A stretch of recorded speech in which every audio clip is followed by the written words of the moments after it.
What's up, webheads? It's your friendly neighborhood HMW Prime, back with another tier list. Today, we're diving headfirst into the webs of some of the greatest and not so greatest Spider-Man video games ever made. From classic PS1 adventures to modern open-world romps, we'll be swinging through the highs and lows, ranking these games based on everything from web-slinging satisfaction to story, villains, and pure Spidey fun.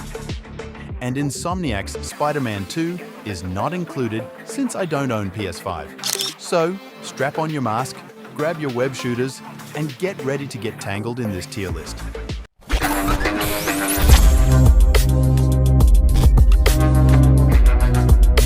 So, first we have Amazing Spider-Man 2. While TASM2 has a satisfying web-slinging system and an expansive Manhattan, its repetitive missions and forgettable story hold it back from swinging into the top tiers, so it's D tier to me. What do we have next? Spider-Man Friend or Foes? Oh boy! Co-op potential was hampered by repetitive combat and a forgettable story, making it a tangled mess even for die-hard webheads. It's an easy D tier to me. Next up, we have the Amazing Spider-Man 1 video game. That's a good one.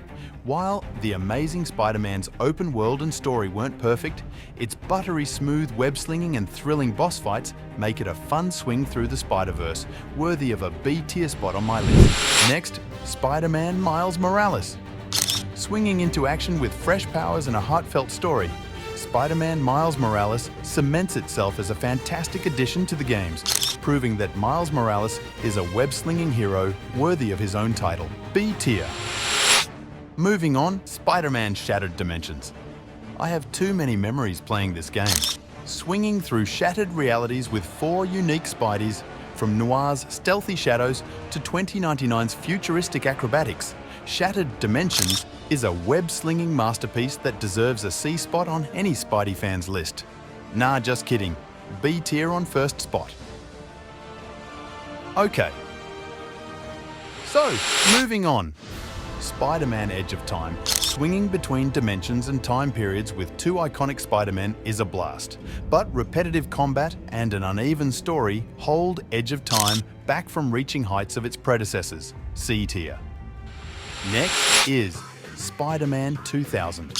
While Spider-Man 2000 for PS1 might not boast modern bells and whistles, its innovative web-slinging, open-world freedom, and classic villainous throwdown with Doc Ock make it a web-slinging gem that deserves a high spot in B tier. Next is Spider-Man 2 Enter Electro. While its graphics haven't aged as well as some later entries, Spider-Man 2 on PS1 still delivers a web-slinging thrill through a vibrant New York City and a roster of classic Spidey villains. B tier for sure. Moving on, Spider-Man 2002.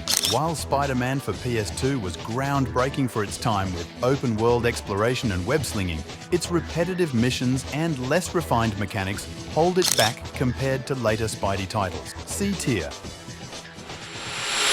Next we have Spider-Man 2. Spider-Man 2, 2004, masterfully captures the open-world joy of web-slinging through Manhattan, throws in iconic villains, and sticks an entertaining story on top, making it a timeless Spidey classic. A tier. Next, Spider-Man 3, the game with cursed 3D models. Please! Someone! I'm going to die! Despite featuring 3 iconic villains, Spider-Man 3, 2007 swings too high with repetitive missions and the goofiest game ever, ultimately crashing into the C tier. Next, Ultimate Spider-Man 2005. It blends a unique cel-shaded art style with innovative boss fights and a gripping story that picks up right where the comics left off, making it a must-play for any Spidey fan. B tier. Next, Spider-Man Web of Shadows. My most favourite Spider-Man game.